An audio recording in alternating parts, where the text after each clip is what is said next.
এই সরকারের যারা দায়িত্বে আছেন তাদেরকে অনুরোধ করতে চাই, এখনো আমলাদের মধ্যে সরকারের মধ্যে সেই ফ্যাসিস্ট আওয়ামী লীগ সরকারের অনেক প্রেতাত্মা অবস্থান করছে। তারা সমস্ত যে প্রচেষ্টা আমাদের গণতন্ত্রে ফিরে যাওয়ার, সেই বাংলাদেশকে ফ্যাসিস্ট মুক্ত করবার, সেটাকে নস্যাৎ করবার জন্য তারা এখনো বসে আছে, চক্রান্ত করছে। এই চক্রান্তকে রুখে দাঁড়াতে হবে। গণতন্ত্র দিবসে আজকে আমাদেরকে আবার সেই শপথ গ্রহণ করতে হবে।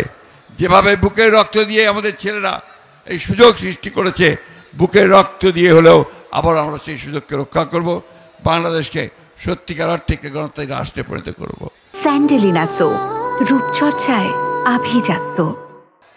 আপনারা দেখেছেন 2016 সালেই দেশটি বেগম খালেদা জিয়া ভিশন 2030 দিয়ে গণতন্ত্রের যদি সাস্টেইনেবল হয়, সে যে 100 ইয়ার টিকে থাকে, তার জন্য সংস্কারের কথা বলা হয়েছে। আমরা কিছুদিন আগে, বছর দুয়েক আগে আমরা আবার সেই 31 দফা দিয়ে আমরা সংগ্রাম করেছি, লড়াই করেছি। এই 16 বছরে আপনারা সবাই শুনেছেন, আমি রিপিট করতে চাই না। আমাদের অসংখ্য প্রাণ ঝরেছে, আমাদের অনেক লোক কারাগারে গেছে, যে নির্যাতিত হয়েছে। আজকে এখানে অনেক রিক্সাওয়ালা ভাই আছে আশেপাশে, যারা সেই গ্রামে থাকতে না পেরে তারা শহরে চলে এসে এখানে রিক্সা চালিয়েছে। আমাদের অনেক ছাত্রনেতা তারা এখানে রাস্তায় হকারের কাজ করেছে। গতকাল আমি পঙ্গু হাসপাতালে গিয়েছিলাম, সেখানে দেখলাম যে একটা 13 বছরের ছেলে গুলি লেগে তার একটা পা কেটে ফেলতে হয়েছে। এই যে ত্যাগ, এই তিতিক্ষার মধ্য দিয়ে বাংলাদেশ জাতীয়তাবাদী দল এগিয়ে চলেছে, গণতন্ত্রের সংগ্রাম তাই এগিয়ে চলেছে। বন্ধুগণ, আজকে আমাদের সামনে একটা সুযোগ এসেছে।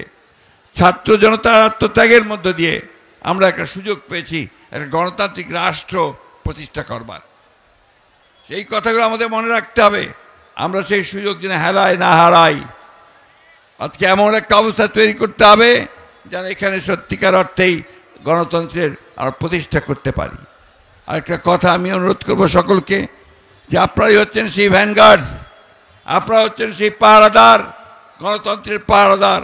আপনারা সেই গণতন্ত্রকে রক্ষা করবার জন্য অতীতে লড়াই করেছেন, আপনারাই সেই গণতন্ত্রকে রক্ষা করবেন। এবং সেই জন্যে এই গণতন্ত্রকে যদি কেউ ধ্বংস করতে চায়, আবার বিপথে নিতে চায়, লুট করে নিতে চায়, সেখানে আপনারা অবশ্যই রুখে দাঁড়াবেন।